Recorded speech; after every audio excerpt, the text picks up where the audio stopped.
Olá, queridos amigos, tudo bem com vocês? É uma alegria estar aqui com vocês novamente para juntos estudarmos a lição da Escola Sabatina. Estamos estudando nesse trimestre temas do Evangelho de João e nós chegamos já à lição de número 6, que traz como título Mais Testemunhos sobre Jesus. É importante nós frisarmos algo muito importante dentro do Evangelho de João. Os sinais aqui que João traz em seu livro são para testemunhar que Jesus realmente era o Messias, que Jesus realmente era o prometido. Lembrando que João está já na sua velhice, ele é o último discípulo vivo, todos os outros já haviam sido mortos. O próprio Cristo, o próprio Messias, já havia vindo a este mundo, já havia sido morto, já havia sido ressuscitado, já havia subido ao céu, e João agora se vê num ponto onde ele se preocupa com a igreja. Pois, aliás, dentro deste período, algumas heresias já estavam entrando no meio do povo. E dentro dessas heresias, uma delas já era sobre a divindade de Cristo, sobre ser Jesus o Messias ou não. E é interessante nós notarmos isso, porque que João agora, ele traz algumas testemunhas, alguns personagens dentro do seu livro que relatam que realmente Jesus era o Messias. E a lição dessa semana está falando sobre algumas destas testemunhas, que relatam então ser Jesus realmente o prometido, ser Jesus realmente o Messias. O verso para memorizar se encontra no Evangelho de João, capítulo 12, verso 32, que diz assim: E eu, quando for levantado da terra, atrairei todos a mim.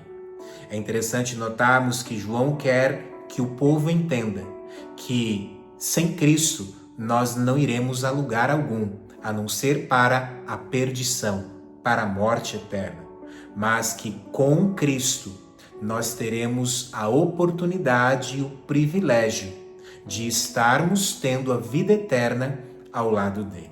Amém? Por isso ele diz: E eu, quando for levantado da terra, atrairei todos a mim. O Cordeiro de Deus, que é Cristo, veio a este mundo morrer pelo meu pecado e pelo seu pecado. E ao ter morrido pelo meu pecado e pelo seu pecado, e ter ressuscitado, e ter subido ao céu preparar lugar para nós, e ter prometido que vai voltar para nos buscar, esse Cristo, esse Jesus, ele venceu a morte. E ao vencer a morte, ele nos dá direito também a termos vida eterna ao lado dele. Amém? Que você possa entender que Jesus é tudo realmente para você. E sem ele, você não vai a lugar algum, a não ser para a morte eterna, para a perdição. Que você possa realmente buscar colocar Deus em primeiro lugar na sua vida. Amém? Parte de domingo, humildade. João Batista testemunha novamente. E dentro dos versos aqui de João, capítulo 3, do verso 25, se você for ler ali do verso 25, você pode ler ali até o verso 36. Mas se você ler ali a partir do verso 25, você irá perceber ali, eu estou aqui com a minha Bíblia, você irá perceber ali que surge uma discussão dos discípulos ali com o judeu a respeito da purificação. E dentro deste contexto, então, relatam que Jesus estava ali batizando, dando testemunha, batizando ali outras pessoas. Na verdade, não era Jesus quem batizava, e sim os discípulos. E dentro deste contexto, então, João relata algo muito importante. E ele diz no verso 28, vocês mesmos são testemunhas de que eu disse, eu não sou o Cristo, mas fui enviado como seu precursor. O verso 29, o que tem a noiva é o noivo. O amigo do noivo que está presente e o escuta se alegra muito por causa da voz do noivo, pois essa alegria já se cumpriu em mim. Convém que ele cresça e que eu diminua. João, ele traz aqui algo muito importante, relatando que Jesus é o noivo, que Jesus é o Filho de Deus, que Jesus é o Messias e que ele, João Batista, é o amigo do noivo, não o noivo. E que a exaltação, a glória tem que ser dada para o noivo, não para o amigo do noivo. Você me entendeu? Em outras palavras, João aqui está dizendo que a glória é para Jesus. Através dele, quem tem que ser exaltado é Jesus. Através de você, quem tem que ser exaltado é Jesus. Não importa qual seja o dom que você tenha, qual o talento que o Espírito Santo tenha te concedido, esse talento deve ser sempre para exaltar e glorificar o nome de Cristo. Em outras palavras, João Batista traz aqui um exemplo de humildade. João Batista sabia qual era a sua missão. João Batista sabia qual era o seu lugar. E você, sabe qual é o seu lugar? Sim, o seu lugar é testemunhar, como João Batista testemunhou. É testemunhar que Jesus é o Messias. É testemunhar que esse Jesus vai voltar a este mundo para nos buscar. É exaltar não o seu nome, mas o nome de Cristo. Que eu e você possamos, através da nossa vida, do nosso ministério, dos nossos talentos, testemunhar que Jesus é o Filho de Deus que tira o pecado do mundo. Que Jesus é aquele que deve ser sempre exaltado e glorificado. Amém?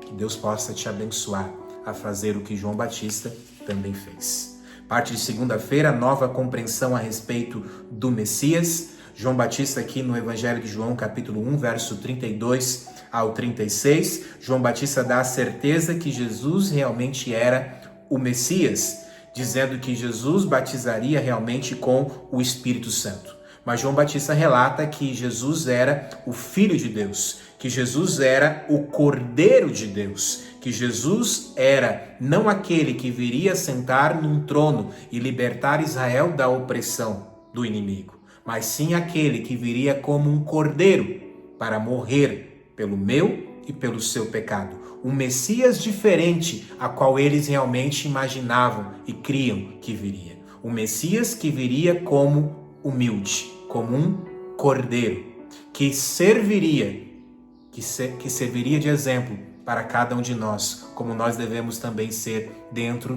deste nosso mundo, como um servo, e exaltarmos sempre o nome de Cristo. É interessante notarmos que João Batista relata que ele é o Cordeiro de Deus que tira o pecado do mundo. João Batista está levando o povo aqui lá no início da criação. Isso mesmo, quando Deus cria Adão e Eva, Deus criou ali o livre-arbítrio também. E Deus deu o livre-arbítrio para eles. E Deus também criou e colocou uma árvore do conhecimento do bem e do mal e disse para não comer daquela árvore, mas infelizmente eles desobedeceram.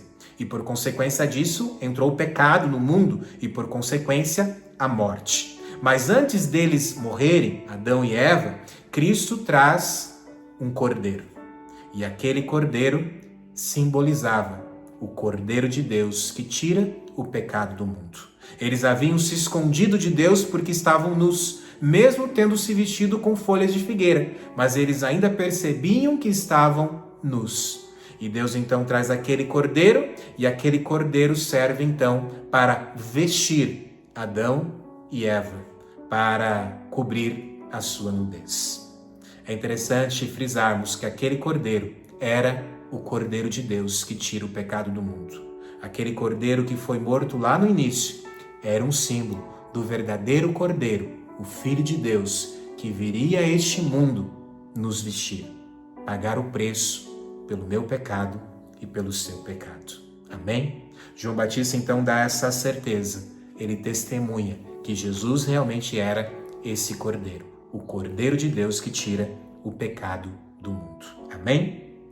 A parte de terça-feira, aceitação e rejeição. Você pode ler ali no Evangelho de João, capítulo 6, versos 51 ao 71. E aqui há algumas coisas muito importantes dentro desses contextos. Somente quem comer a carne do Filho do Homem e beber do seu sangue terá a vida eterna. E João quer realmente frisar isso aqui para nós, mostrando que Jesus realmente ele é o pão da vida, um rei diferente do que eles realmente estavam esperando. Jesus, ele faz ali o povo se conectar também com a cerimônia da Páscoa, mostrando que ele era realmente aquele cordeiro, que ele era aquele pão sem fermento. E o povo precisava então comer deste pão, aceitar este pão, aceitar a palavra de Deus, se conectar a este Deus, para aí sim não ter mais fome, para aí sim ter vida eterna ao lado de Cristo Jesus. Amém? É interessante frisarmos também que a Santa Ceia hoje, ela simboliza esse sacrifício perfeito de Jesus. Ao bebermos do suco da uva puro, não fermentado, nós recordamos o símbolo do sangue de Jesus derramado na cruz do Calvário por nós.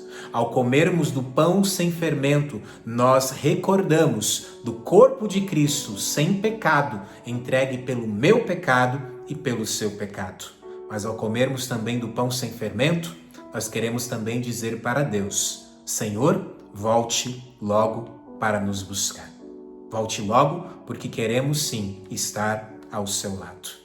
O símbolo da Santa Ceia é algo grandioso, que nos faz lembrarmos do sacrifício perfeito de Jesus. E Pedro, relatando aqui no Evangelho de João, capítulo 6, versos 68 e 69, ele diz assim: o Senhor tem as palavras da vida eterna, e nós temos crido e conhecido que o Senhor é o Santo de Deus. Em outras palavras, Pedro entendeu que precisamos viver de acordo à palavra de Cristo.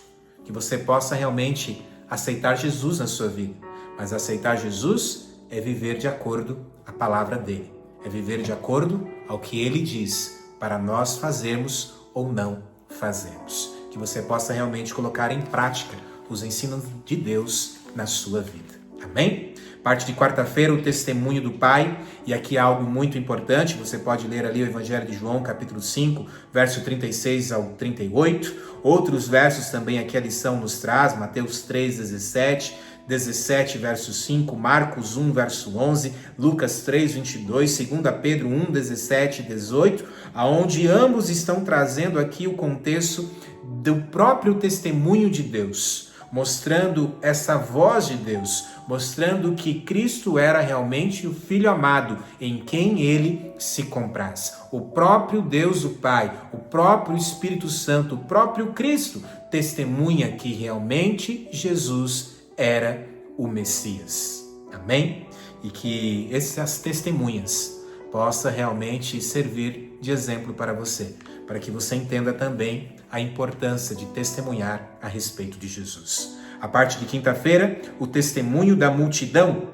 João 7, verso 37 ao 53, nos traz algo muito importante. Nos mostra que muitos entenderam que realmente Jesus era o Messias, mas muitos também duvidaram. Muitos hoje, mesmo com tantos sinais, mesmo com a palavra de Deus sendo tão clara, optam por seguir tradições, ao invés de seguir o que o assim diz o Senhor. Optam por não colocar Deus em primeiro lugar na sua vida, por não aceitar que Jesus é o nosso Salvador.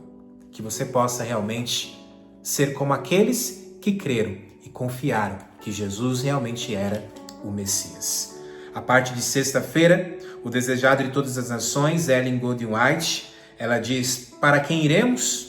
Não podiam se afastar dos ensinos de Cristo, de suas lições de amor e misericórdia, e ir para as trevas da incredulidade e para a perversidade do mundo. Enquanto o Salvador era abandonado por muitos que haviam testemunhado suas maravilhosas obras, Pedro expressava a fé dos discípulos: tu és o Cristo. Mateus 16, verso 16. Quem é Jesus para você? Que testemunho você tem dado a respeito de Jesus? Temos realmente testemunhado que Jesus é o Messias?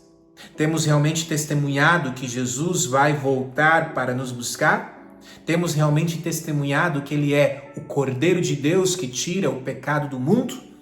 Se nós não o aceitarmos, se nós não o colocarmos em primeiro lugar na nossa vida, nós não teremos direito à vida eterna? Temos nós testemunhado e exaltado o nome de Cristo? Que você possa, através desses personagens da Bíblia, trazer também para a sua vida, para que você seja também uma testemunha de Cristo até que Ele volte. Que Deus te ilumine, que Deus te abençoe. Amém.